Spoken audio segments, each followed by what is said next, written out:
Welcome to one of my favorite days of the year. He's told me numerous times I cannot cry, so I'll try. But when he sent me, I was actually homesick, and he sent me a video and asked me to speak it for him. And I was more than humbled. I could not express to my fellow staff what that meant that I was able to speak about Carl. He is a very large personality.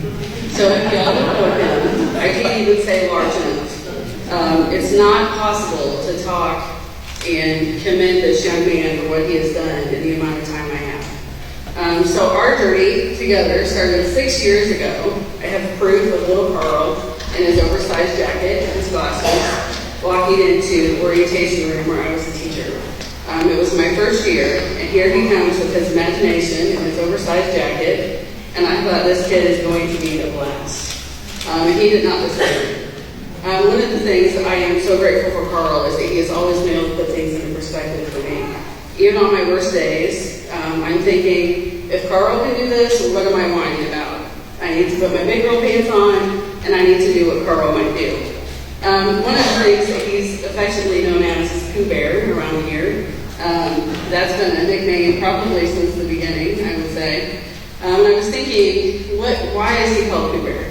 Besides that he has this little thing that we like to talk about is same as Pooh Bear. We also like to think about how thoughtful he is. Even in my classroom, I have so many things of Carl. You can tell he's been there. He goes even to get me a blue coffee cup because I love to say Blues. So it's little things like that. I have a shelf full of jokes that are this size, and it's full because he brings one or two to me every single day with my coffee or tea or hot chocolate.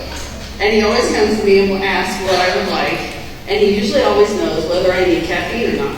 Not really sure why, but he always knows. So if I need caffeine, he'll bring me caffeine, or he'll bring me decaffeinated, because he is our child Starbucks. So he's always not only giving that to me, but he shares his thoughtfulness and his heart to lots and lots of people in this building and outside in this agency. He is extremely artistically talented. He has given me multiple pictures. One that, again, is a St. Louis Blues picture because he's always thinking. And I'm very thankful for those pictures because Carl is never going to leave me in my heart, so I'm glad that I have those pictures because I told him I'm going to hang one up in my house because he is always going to be that special. And I think that he also knows that, and that's what's very important to me is that I can say this, but he also knows. Because Carl is a lot about action. So he doesn't just tell me he cares about me or cares about you, he's going to do it. He's going to bring you that tea. He's going to tell you it needs to be in for 3 minutes, no longer than 3. And he's going to make sure I have sugar and a straw to stir with. Every day for quite some time now. And he never asks for anything in return. It's always just to make sure that my day is a little better. And I catch myself feeling very selfish because I need to be more like him. I need to be more thoughtful. He's always willing to cheer somebody up. That's why I say he's a very large personality. Because even though he seems very quiet and serene right now, he is definitely not that. So he's always trying to tell you a joke. And he's always trying to shock you. I've gotten him a few times over the 6 years. Very proud of that. And also, there's been a lot of days where we know that Carl is just struggling. Usually we can read it on his face, but he's gotten to the point where people just come tell us. And that to me is huge. That means that there's so much growth. And not only is he still being thoughtful to us, but he's also able to come and be very vulnerable with us. And that to me makes me very, very hopeful of your future, Carl. It's huge. So I know that it was difficult for him to choose who would speak for him. That's also why I was humbled.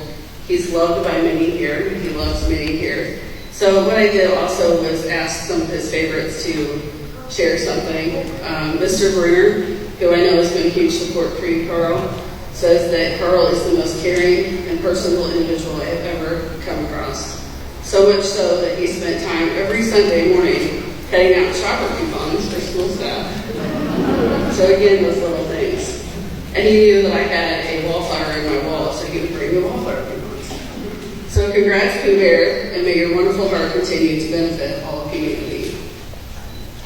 Ms. Moss, YOLO buddy, forever. It's also a Carlism, YOLO. And Mr. Brian would like to know if this is spelled. So we have lots and lots of parallelisms that I could go on forever about. Those are just a few of the favorites. And then also, just to share one of my favorite jokes that he gave me. Spring is here. I'm so excited I wet my cleats. So, Carl, I cannot express to you how worthy you are and how loved you are and how proud I am. This has been 6 years in the making. I knew we were going to get here, and you are forever a rock star, buddy.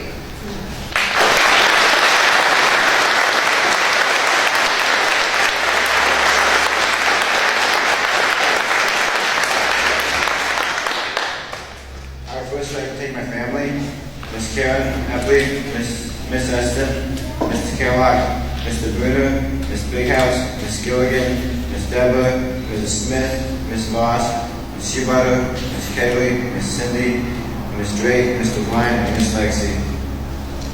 My time here can be described in terms of an artist's canvas. At the beginning of my track, emotionally my color was very dull, because I didn't want to work on much.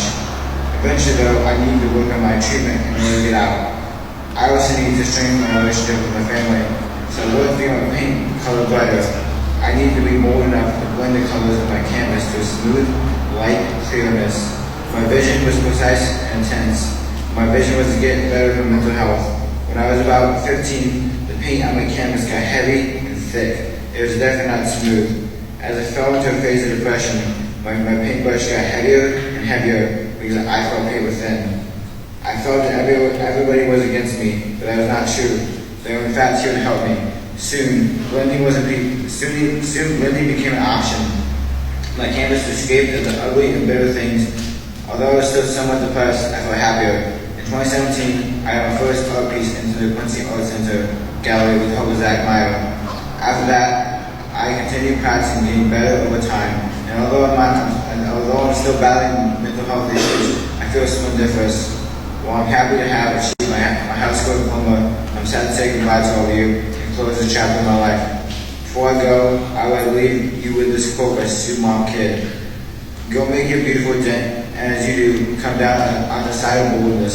If you err, may it be you for too much. Audacity, and not too little. For you really are enough. You have untold strength and resources inside. You have your glorious self.